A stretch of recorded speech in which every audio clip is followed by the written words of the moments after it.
అతి కష్టకాలంలో అత్యంత నైపుణ్యంతో తిరుగులేని అనుభవంతో ముఖ్యమంత్రిగా నారా చంద్రబాబు నాయుడు గారు ప్రవేశపెట్టినటువంటి ఈ యొక్క బడ్జెట్ అత్యద్భుతం. ఎందుకంటున్నానంటే అత్యద్భుతం అనే మాట నేను పయ్యావుల లోకేశ్వర్ గారికి, అదేవిధంగా ఫైనాన్స్ మంత్రి అయినటువంటి పయ్యావుల లోకేశ్వర్ గారికి, అదే రకంగా మా ముఖ్యమంత్రి వర్యులు నారా చంద్రబాబు నాయుడు గారికి, డిప్యూటీ సీఎం పవన్ కళ్యాణ్ గారికి ప్రత్యేకంగా ఈరోజు ఎమ్మెగనూరు నియోజకవర్గం నుంచి ఈ యొక్క బడ్జెట్ మీద ప్రెస్ మీట్ పెడుతూ వారికి పత్రికాముఖంగా నమస్కారాలు, ధన్యవాదాలు తెలియజేస్తున్నాను.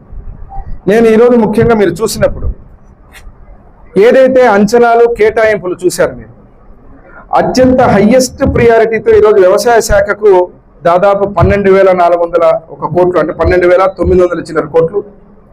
అదేవిధంగా ఈరోజు వ్యవసాయ శాఖకు సంబంధించిన దాంట్లో సూపర్ 6 హామీకి ఏదైతే ఇచ్చినటువంటి మాట, అన్నదాత సుఖీభవ పిఎం కిసాన్ అమలుకు ఆ యొక్క బడ్జెట్లో ప్రతిపాదన చేసి ఈ సంవత్సరం నుంచి ఇటు ప్రధానమంత్రి మరియు రాష్ట్ర వాటా కలుపుకొని 20,000 రూపాయలు రైతులకు ఇస్తానని చెప్పడం.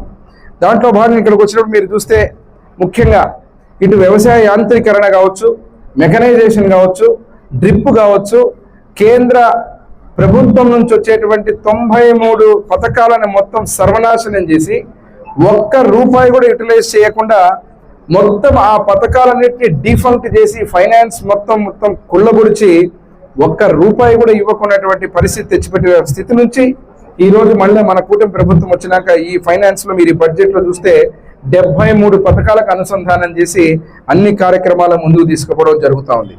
మరి ఈరోజు ఇక్కడికి వచ్చినప్పుడు దాదాపుగా మీరు వచ్చినప్పుడు దీంట్లో ఇటు పశుసంవర్ధక శాఖ, హార్టికల్చర్, సెరికల్చర్, ప్రతి ఒక్క అనుబంధ రంగాలను కూడా ఈరోజు బడ్జెట్లో ప్రత్యేకమైనటువంటి వ్యవసాయ బడ్జెట్ పెట్టి మా వ్యవసాయ శాఖ మంత్రులు అచ్చెన్నాయుడు గారు వ్యవసాయానికి, రైతుకు ఎంత ఇంపార్టెన్స్ ఇవ్వడం జరిగిందో మీరు కళ్ళారా చూశారు.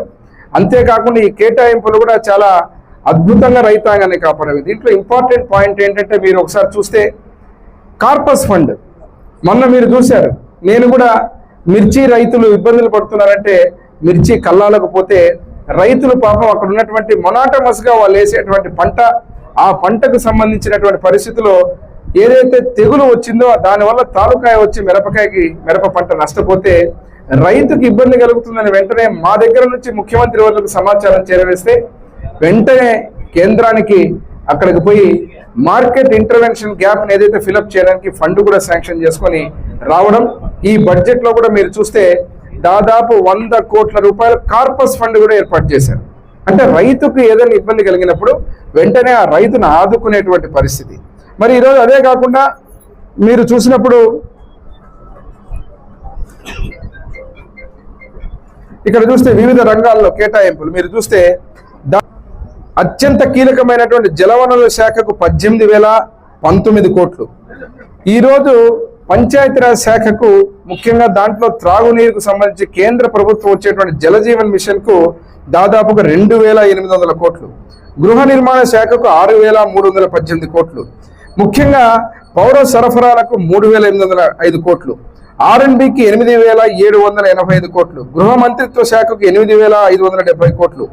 ఇలా చెప్పుకుంటూ అభివృద్ధిని ఏ రకంగా ముందుకు తీసుకుపోవడానికి ఉందో సంక్షేమానికి కూడా ఈరోజు దీపం 2కు దాదాపు మీరు ఎన్టీఆర్ భరోసా పెన్షన్లు దీపం 2కు, ఎన్టీఆర్ భరోసాకైతే సంవత్సరానికి దాదాపు 33,000 కోట్ల రూపాయలు. ఇది చిన్న విషయం కాదు. ఈ దేశంలోనే ఇంత పెద్ద ఎత్తున పెన్షన్లు ఇచ్చేటువంటి ప్రభుత్వం, ఏకైక ప్రభుత్వం కూటమి ప్రభుత్వం, ముఖ్యమంత్రి నారా చంద్రబాబు నాయుడు గారి యొక్క ఆధ్వర్యంలో.